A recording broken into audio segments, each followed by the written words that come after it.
Food. Here's a category that I made way back when I first started this thing that I don't think I've talked about much. The original intention was to talk about all the incredible meals Liz makes, like a corned beef, or not corned beef, a tempeh Reuben sandwich, which I think is the greatest thing in the world. And, you know, she makes almost every night I come home from work, and there's some incredible dish that may have taken her half an hour, may have taken her an hour and a half, and they're always amazing, and I'm so grateful for that. And my God, I wish that I could cook a quarter as well as she does. But I'm finally doing a food section just because it just so happens that there was a fair amount of eating out this week, and it's something I haven't really talked about that much. Obviously, since getting a house and before when we were saving up for a house, there was very little going to restaurants, almost none, because that's money that otherwise should be saved up to go to things like having a house. But because the baby's coming soon, eating out is going to be very hard to do.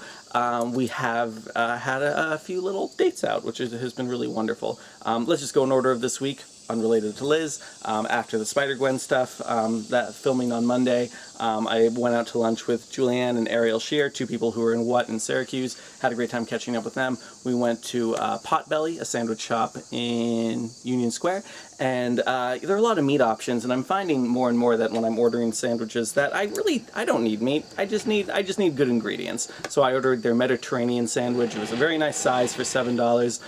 Had artichokes, red peppers, kind of like a balsamic vinaigrette, and very tasty. In fact, I only ate, I think, a third of it before I was totally full, and then that was my lunch for the next day, which was great. Interestingly, Julianne told me the main reason she likes to go there is because the shakes are so good. I got an Oreo shake. I usually love Oreo shakes. This was way too sweet. It tasted really kind of wonky. Didn't enjoy it that much. I also lost my headphones.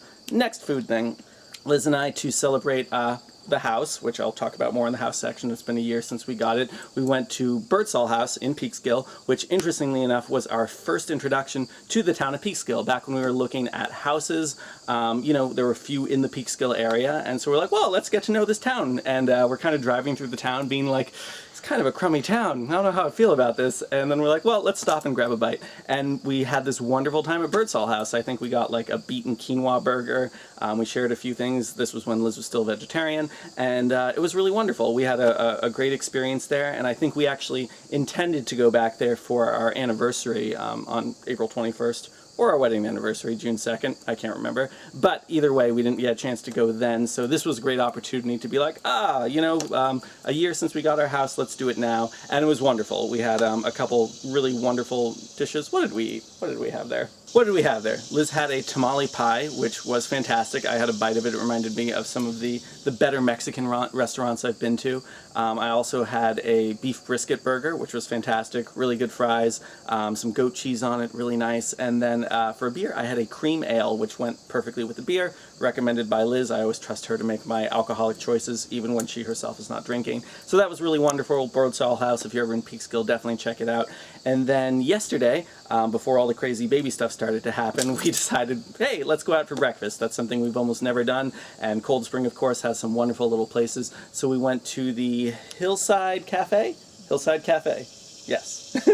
So we went to the Hillside Cafe, and that was really wonderful. Just sit out, you get a beautiful view of the mountains over there in the back. I talked a few weeks ago about how there's some mountains in Cold Spring that remind me a lot of Berlin, New Hampshire, where my dad grew up, so that's kind of a nice view. And had some really wonderful food there as well. We ran into an interesting switchy kind of thing going on between Liz and I, because I like soft-boiled, over-easy eggs. She likes everything really hard, you know, no runniness whatsoever. And she forgot to ask for, with her kale egg dish, to make sure that the eggs were cooked really well. And I had like a lox bagel kind of thing with, that also had some scrambled eggs. So we tried to do this kind of switching thing where like I could get her runny eggs and I could give her my scrambled eggs, and it worked out pretty well.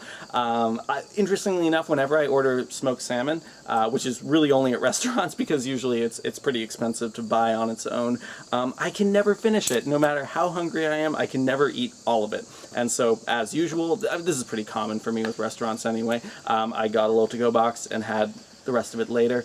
Another cool thing from that meal is I got to have a pomosa, which I'd never had before. You're probably familiar with a mimosa, which of course is Prosecco and orange juice. They also had a Bellini, which is peach juice and Prosecco. That sounded a little bit too sweet for me, but I wanted to try something new, so the third option was a Pimosa, which is pomegranate juice. and Prosecco, and I thought it was wonderful. It was such a girly drink. It wasn't actually too sweet though, really tasty, and I recommend it if you never had one before. So yeah, a few nice times eating out this week, and I suspect those will be the last times for a very long time that that is happening. But that's fine. Talking to Liz's mom, actually, she brought up a really good point that breakfast actually a lot of times is the best time to bring a child or children out to eat, because they're awake, they're well rested, they're not, you know, anxious, or they haven't had the day yet to get riled up about anything. You know, it's usually a little bit cheaper. Breakfast is a little bit shorter of a meal than dinner, and so, you know, if I do mention on this blog again that we're going out to eat, it's a good chance it'll be for breakfast. So we'll see about that. Food, that's a category.